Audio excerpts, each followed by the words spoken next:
खबरों की शुरुआत करते हैं सरकार के कामकाज से। उत्तराखंड के लोगों को जल्द ही एक नई सौगात मिलने जा रही है। केंद्र की उड़ान योजना के तहत जल्द ही टिहरी और श्रीनगर भी हेली सेवा से जुड़ जाएंगे। केंद्र ने पवन हंस एविएशन को यह उड़ान संचालन की अनुमति दी है, जिसके बाद टिहरी और श्रीनगर के लिए लोग हेली सेवा का लाभ उठा सकेंगे। ये सेवा जोलीग्रांट से शुरू की जाएगी। बता दें कि प्रदेश सरकार द्वारा उड़ान योजना के तहत पिछले साल देहरादून, पिथौरागढ़, पंतनगर, चिन्यालीसौड़ और गौचर के लिए हेली सेवा शुरू की गई थी। अब योजना के दूसरे चरण में केंद्र ने टिहरी और श्रीनगर के लिए भी हेली सेवा के संचालन की अनुमति दे दी है। इसके लिए जोलीग्रांट से टिहरी, श्रीनगर, गौचर का रूट तय किया गया है।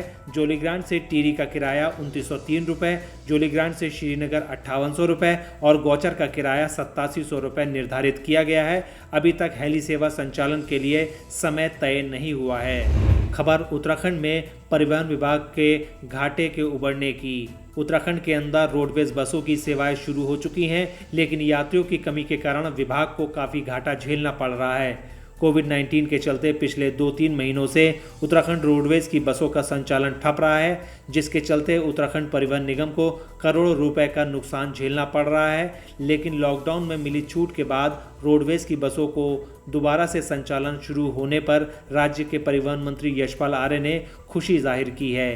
परिवहन मंत्री यशपाल आर्य का कहना है कि फिलहाल रोडवेज घाटे के दौर से गुजर रहा है, लेकिन आने वाले समय में जैसे जैसे सरकार द्वारा राहत दी जाएगी वैसे वैसे परिवहन सेवाएं ठीक हो जाएंगी।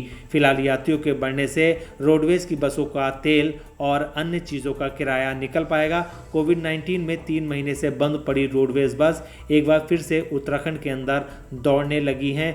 ऐसे में उनको उम्मीद है कि यात्रियों की संख्या में इजाफा होने से रोडवेज की बसें घाटे से उभर जाएंगी।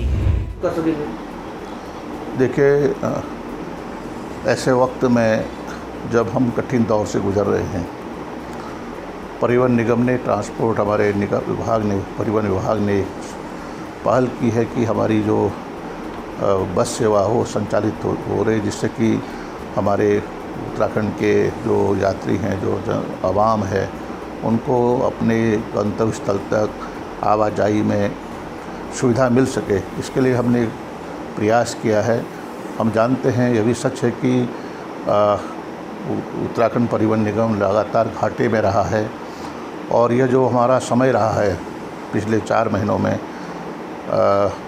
हमारी परिवहन सेवाएं पूरी तरह ठप हो गई थी। इस वक्त पर्यटक आते हैं पूरे देश और दुनिया से। केदारनाथ धाम यात्रा प्रारंभ हो जाती है। बहुत नुकसान हुआ है परिवहन निगम को, लेकिन आज भी जो हमारी बसें संचालित हो रही हैं, उससे भी हम उस घाटे से उभर नहीं पाएंगे। लेकिन हमारा मकसद है, हमारा ध्येय है कि हम यात्रियों को सुविधा दें, और इसलिए हमने शुरुआत की है, क्योंकि 50% अगर हम यात्रियों को अपनी बस में बैठा सकेंगे तो हमारा तेल ईंधन का खर्च निकल पाएगा। लेकिन उसके बावजूद भी हमने शुरू से ये बस सेवा शुरू की है। देखिए, हमारी सरकार का तो लक्ष्य यही है, उद्देश्य यही कि जनता को सुविधा मिले, जनता को सहूलियत मिले। खबर कोरोना की ढाई चाल की। उत्तराखंड में कोरोना संक्रमित मामले तेजी से बढ़ने के साथ ही रिकवरी दर में सुधार हो रहा है। 10 जिलों में 100 से कम सक्रिय संक्रमित मामले मिले हैं। चंपावत जिले में सबसे कम मात्र 5 सक्रिय मामले हैं। अब तक 1900 से अधिक संक्रमित मरीजों ने कोरोना महामारी से जिंदगी की जंग जीती है। प्रदेश में कोरोना काल के लगभग 105 दिन हो गए हैं। 15 मार्च को प्रदेश में कोरोना संक्रमण का पहला मामला सामने आया था। इस बीच प्रदेश में कोरोना संक्रमित मामलों में काफी उतार चढ़ाव आया है। 28 जून तक प्रदेश में संक्रमितों का आंकड़ा लगभग 2800 पहुंच चुका है, लेकिन प्रदेश की रिकवरी दर में संक्रमण के साथ सुधार हो रहा है। देहरादून में 147, हरिद्वार में 127 और ऊधम सिंह नगर जिले में 148 एक्टिव केस हैं। वहीं अन्य 10 जिलों में सक्रिय मामले 100 से कम हैं। प्रदेश में अब तक 1900 से अधिक मरीज ठीक हो चुके हैं, जबकि 824 सक्रिय संक्रमितों का अस्पताल में इलाज किया जा रहा है। खबर बिजली चोरों पर शिकंजा कसने की। उत्तराखंड में बिजली चोरी से सरकार को करोड़ों रुपए का चूना लगने पर अब शिकंजा कसने की तैयारी हो रही है। उत्तराखंड पावर कॉर्पोरेशन लिमिटेड बिजली चोरों के खिलाफ अभियान छेड़कर देहरादून, हरिद्वार, ऊधम सिंह नगर और नैनीताल का तराई क्षेत्र के ग्रामीण इलाके निगम के लिए सबसे बड़े सिरदर्द बन गए हैं। ऐसे इलाकों में छापे और कार्रवाई के दौरान यूपीसीएल के अधिकारियों के साथ मारपीट की घटनाएं सामने आ गई हैं। ऐसे इलाकों के लिए निगम अब अलग से कार्य योजना बना रहा है। ऐसे इलाकों में बिजली चोरी की घटनाओं से निपटने के लिए निगम निजी एजेंसी की मदद कर विकल्प पर विचार कर रहा है। पिछले एक साल में 4540 छापों की कार्रवाई हुई, 3081 बिजली चोरों के खिलाफ मामले पकड़े गए और उन पर मुकदमे दर्ज हुए। लेकिन यूपीसीएल के सूत्रों की माने तो लाइन लॉस के हिसाब से अभी बिजली चोरी के अधिक मामले हैं, जिनसे निपटने के लिए खास रणनीति बनानी होगी।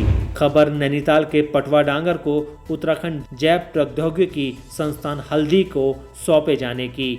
जीवी पंत कृषि एवं प्रौद्योगिकी विश्वविद्यालय के नियंत्रण अधीन जैव प्रौद्योगिकी संस्थान पटवा डांगर आखिरकार उत्तराखंड जैव प्रौद्योगिकी परिषद हल्दी को स्थानांतरित कर दिया गया है। शासन द्वारा जारी इस आदेश से कुमाऊं विश्वविद्यालय को तगड़ा झटका लगा है। वर्ष 1930 में स्थापित जैव प्रौद्योगिकी संस्थान पूर्व में राज्य रक्षालय संस्थान के नाम से प्रसिद्ध था।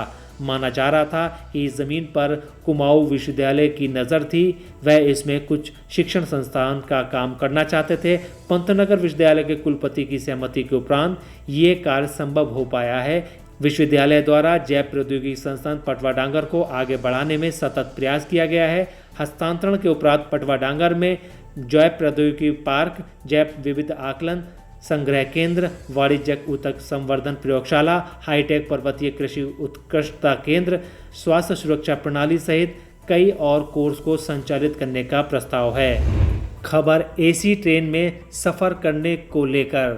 ट्रेन से यात्रा करने वालों के लिए एक अच्छी खबर है। उन्हें ट्रेन में एसी कोच में अब संक्रमण का खतरा नहीं होगा, क्योंकि रेलवे अब ऐसी व्यवस्था करने जा रहा है ताकि एसी ट्रेनों के कोच में अब ऑपरेशन थिएटर की तरह ताज़ा हवा मिले, जिससे वायरस के फैलने के खतरे को कम किया जा सके। रविवार को अधिकारियों ने बताया कि 12 मई से रेलवे द्वारा राजधानी मार्गों पर चलाई जा रही आने जाने वाली 15 एसी ट्रेनों में ये प्रयोग शुरू किया गया है। ये कोविड-19 के बाद हालातों में ट्रेनों के संचालन की रेलवे की तैयारियों का हिस्सा है। अधिकारियों ने बताया कि एसी कोचों में लगे रूफ माउंट एसी पैकेज प्रति घंटा 16 से 18 बार से ज़्यादा हवा को बदलते हैं, जैसे ऑपरेशन थिएटरों में होता है। पहले इन एसी ट्रेनों में प्रति घंटा 6 से 8 बार हवा बदलती थी। अब डिब्बे में छोड़ी जाने वाली 80% हवा पुनः संचालित हवा होती थी, 20% ही ताज़ी हवा होती थी। हवा में बदलाव की संख्या बढ़ने के कारण बिजली की खपत 10 से 15% अधिक होगी। रेलवे अधिकारियों ने कहा कि यात्रियों की सुरक्षा के लिए ये नया प्रयोग है। एसी जिस तरीके से काम करता है उसमें वह पुनः परिचालित यानी सर्कुलेटेड हवा का इस्तेमाल करता है ताकि कोच जल्दी ठंडा हो सके।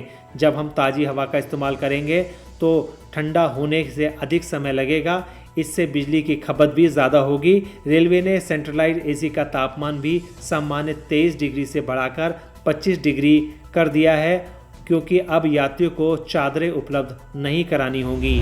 दोस्तों, हमारा यह वीडियो आपको कैसा लगा आप हमें कमेंट बॉक्स में ज़रूर बताइएगा। अगर आप इसको YouTube पर देख रहे हैं तो हमारे चैनल को सब्सक्राइब करिए। अगर आप Facebook पर देख रहे हैं तो हमारे चैनल को लाइक करिए और हमारे पेज को फॉलो करें। नमस्कार।